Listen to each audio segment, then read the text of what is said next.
Have you ever wondered, where does all our tax money go? This question, while simple, is one that has perplexed many for ages. It's vital to understand government spending and the impact it has on our lives. Not every penny is spent wisely, and there are instances where the allocation of funds can be, well, questionable. So buckle up, open your minds, and prepare for a journey into the intricacies of fiscal policy. Get ready to dive into the top 100 ways the government wastes your hard-earned money. Starting at number 100, we delve into the labyrinth of governmental spending. The first way our government wastes money is through inefficiency. It's difficult to comprehend the sheer scale of wasted resources when paperwork is duplicated, deadlines are missed, and communication is poor. Moving on to number 99, we find the excessive use of consultants. Yes, outside expertise can be beneficial, but it becomes a problem when it's used as a substitute for competent in-house staff. The government often pays a premium for this outsourced wisdom, and the costs can be staggering. At 98, we have unnecessary travel expenses. With the technology at our disposal, physical travel for meetings, conferences, and training sessions is often an avoidable expense, yet it's a cost that continues to drain budgets. Number 97 highlights the dubious honor of bridges to nowhere. These are infrastructure projects with little to no practical value, yet they persist, draining public funds for questionable benefit. At 96, we uncover the mismanagement of assets. Whether it's poorly maintained buildings or unused equipment gathering dust, the cost of such negligence is more than a mere financial burden. Number 95 brings us to failed IT projects. The digital age should streamline operations, yet the government's track record with technology is filled with costly failures and overruns. Next, at 94, we have the endless cycle of studies and reports that often gather dust on a shelf. The cost of producing these documents is considerable, and their impact is often negligible. Number 93 presents us with the cost of outdated and inefficient technology. Keeping old systems running can cost more in the long run than investing in new technology. At 92, we encounter the unnecessary printing of documents. Despite the digital age, the government still loves its paper, and the environmental and financial costs are significant. Finally, at 91, we have the cost of maintaining redundant agencies. These are agencies that have outlived their usefulness yet continue to operate, consuming resources that could be better used elsewhere. And that's just the tip of the iceberg. Moving forward to the next set of wasteful spending, we delve into the crux of the matter. Let's start with the paradox of unused office spaces. We're talking about millions of square feet of vacant properties nationwide, all paid for by the government, translating into billions of wasted dollars annually. Next, we have the perplexing spectacle of redundant programs. Imagine multiple agencies, each with its own budget, doing essentially the same job. The redundancy is staggering, and the cost to taxpayers equally so. Thirdly, the government spends an exorbitant amount on outdated IT systems. Despite the rapid advancement of technology, many government agencies still cling to archaic systems, which are not only less efficient but also more expensive to maintain. Let's not forget about the infamous bridge to nowhere. Infrastructural projects that serve no real purpose yet cost taxpayers millions are a classic example of government waste. Then there is the issue of improper payments. This includes everything from overpayments to fraudulent claims, which can add up to a mind-blowing amount each year. Sixth on our list are the overpriced acquisitions. The government's procurement process often leads to paying well over the odds for goods and services, resulting in unnecessary expenditure. Continuing, we have the misuse of grant money. When grants are not monitored effectively, funds can be misused, and the intended benefits never materialize. Next, we have the cost of maintaining obsolete and unnecessary weapons systems. Despite being outdated, these systems cost a fortune to maintain. Ninth, we have the excessive cost of conferences and business travel. While some of this is undoubtedly necessary, there's a significant amount that could be avoided with better planning and technology. And finally, we have the issue of tax loopholes. These legal but questionable practices allow some individuals and corporations to avoid paying their fair share, shifting the burden onto others. So there you have it. 10 more ways the government squanders your hard-earned money, but hold on, there's more. As we delve deeper into the ways money is squandered, we uncover instances of wastage that are not only surprising, but also lesser known. You might be astounded to learn about the next 20 ways the government wastes your hard-earned money. Imagine a world where the government spends millions on creating digital comic books to educate citizens about global warming. Hard to believe, right? But it's true. Or picture this, a study that costs thousands to discover if parents can effectively tell when their child is lying. Yes, you heard it right.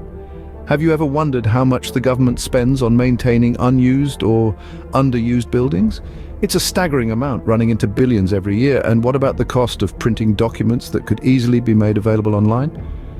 That's another few million down the drain. Perhaps the most surprising of all is the funding allocated to projects that sound more like science fiction than reality. Like the research project that received thousands in funding to study if astronauts could survive on Mars by eating pizzas. Yes, pizzas. Then there's the case of the government spending millions on advertisements for services that are already well known and heavily used. It's like advertising water to fish. What about the lavish conferences and retreats for government officials, fancy hotels, gourmet meals and entertainment, all paid for by the taxpayers? And let's not forget the millions spent on unnecessary office supplies each year. And then there are the bizarre projects, like the study to find out what happens when a snake fights a mongoose, or the one that aimed to figure out if fish can recognize human faces. Each of these projects received funding in the thousands. It's not just about the money, but about the principle. Every pound that is wasted is a pound that could have been used to improve infrastructure, healthcare, education, or any number of worthwhile causes. Shocking, isn't it? But we're only halfway through. As we continue our countdown, let's dive deeper into the quagmire of government waste.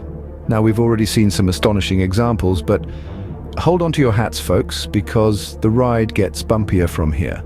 Let's start with the government's penchant for studies. From studying the mating habits of birds to examining the social dynamics of online gaming communities, it seems there's no topic too obscure or irrelevant for the government to throw money at, all in the name of research, of course. Then there's the infamous use it or lose it spending spree that happens at the end of each fiscal year.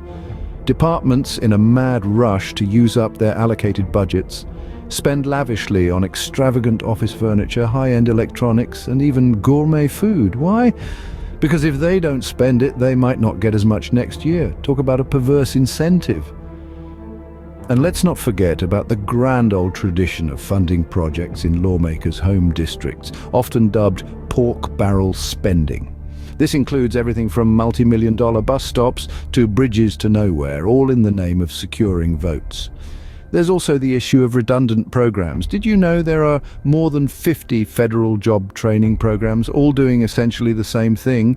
Seems a bit excessive, doesn't it? And that's not to mention the countless overlapping initiatives in areas like education, healthcare, and defense.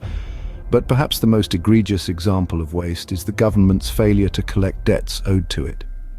This amounts to billions lost each year as delinquent taxpayers and defaulting loan recipients slip through the cracks of an inefficient system. And these are just a few examples. There's the endless cycle of cost overruns, the seemingly perpetual state of mismanagement, and the culture of waste that permeates every level of government. And the waste continues as we approach our top 20. Now, we've reached the most outrageous examples of wasteful spending. Let's dive straight into the top 20, shall we? At number 20, we have the infamous case of the artistic manhole covers, costing a staggering $1 million to replace perfectly functional covers with art. 19 brings us the musical road, a stretch of highway designed to play a tune when driven over at the correct speed. A fascinating idea, perhaps, but with a price tag of $2 million, one must question its necessity. 18, the government's penchant for unused buildings.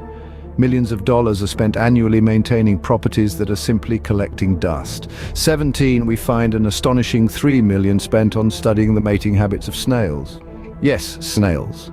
At 16, we see the infamous Hamster Fight Club, a $4 million project to study aggression in hamsters.